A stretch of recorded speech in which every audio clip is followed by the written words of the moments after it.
afternoon, good evening, wherever you are in the world today. Susan Pierce here with Eden's Living TV. We have one of our gurus in the house today, Mr. Mark Steele. All the way, you're in Ireland? Or is it Ireland? Or the UK? I know you're some... Huh?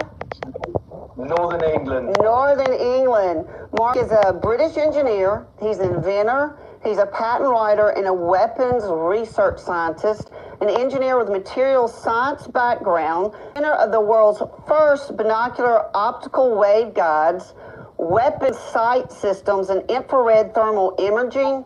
And we're going to be talking about all of these 5G, these new lights, these new weapons. Mark, I'm going to give it up to you. Do I need to be worried about all these new lights that seem to be blinding me as I drive?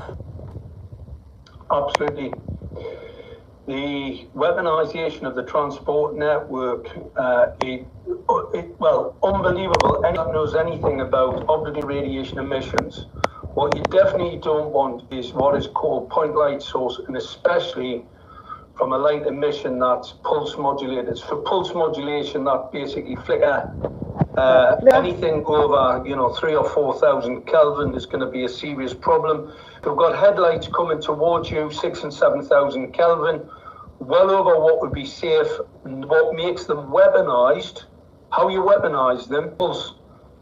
There's optical radiation weapons have been around for quite a while. They're pretty secret. They can operate in the non-visible spectrum, but also in the visible spectrum.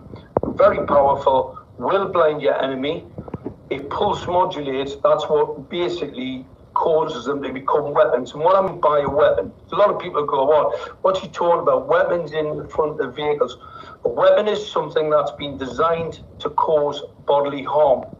The LED lights in all the new vehicles are designed to cause bodily harm. It's not a mistake.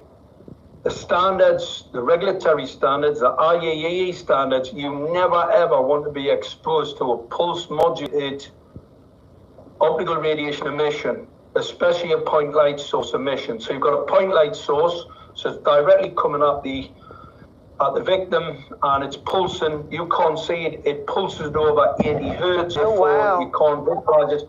Some people can. 80 hertz?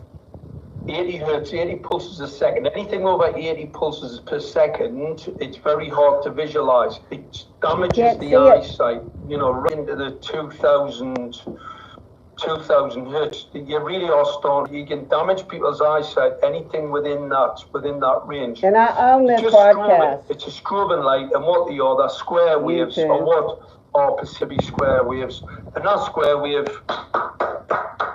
it's like a jackhammer on the back of your eye, on your retina, on your cornea, and it'll damage the biological structures, smashes them to pieces, causes neurological damage. Now, what I can do with light radiation, I can cause a pressure in the cranium to make you have a fit.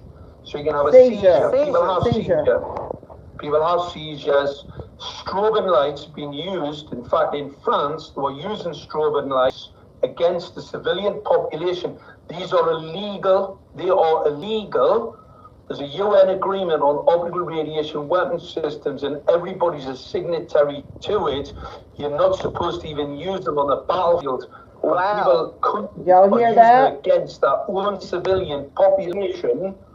These are weapon systems, and they're being used against the general population. And the reason why they're using them is most people don't know. The vast majority of people think they're street lights, they think they're just lights, these bright lights in the front of your vehicle. They will give you central nervous system cancer, and your government is planning to exterminate you. They're going to euthanize you once you develop the cancer. And they've created all of the different elements to cause cancer. You've got large electromagnetic radio infrastructure from the 5G wireless body area network, Wi-Fi, all these different radio emitters, all cancer causing. So you've got this massive increase in cancers. The most dangerous part of the electromagnetic radiation spectrum in the non-ionizing, what people call non-ionizing, but that's not true. That's just that's scientific fraud. I can cause ionization right across the whole spectrum. All I need to do is what's called multi-photon ionization, where I cause a focus of the energy. So I just need to stack enough energy into a field where laser can cut stainless steel. I mean, anybody tells me that A laser operates in the non-ionizing radiation spectrum. I can shoot things out the air with it, I can cut stainless steel with it, and you'll get people in government will tell you that non-ionizing radiation is perfectly safe. Don't worry perfectly about it, safe. it's perfectly fine. Just Nothing to blind worry you. about, nothing to say here. Oh, It's nothing to a see, total nothing to see. Yeah, your Nothing rates to of worry about cancer. it. I'm going to step on you here a little bit, Mark. Ask you. I think I saw something you posted the other day on Facebook. 1,000% increase in cancers in the UK. There's an extra 1,000 people per day diagnosed with cancer. Perfect. So, yeah, 1,000 per day extra. Now you've got to remember, it's a population of 60-something million. That's a big number, but there's an extra 3,500 people per week.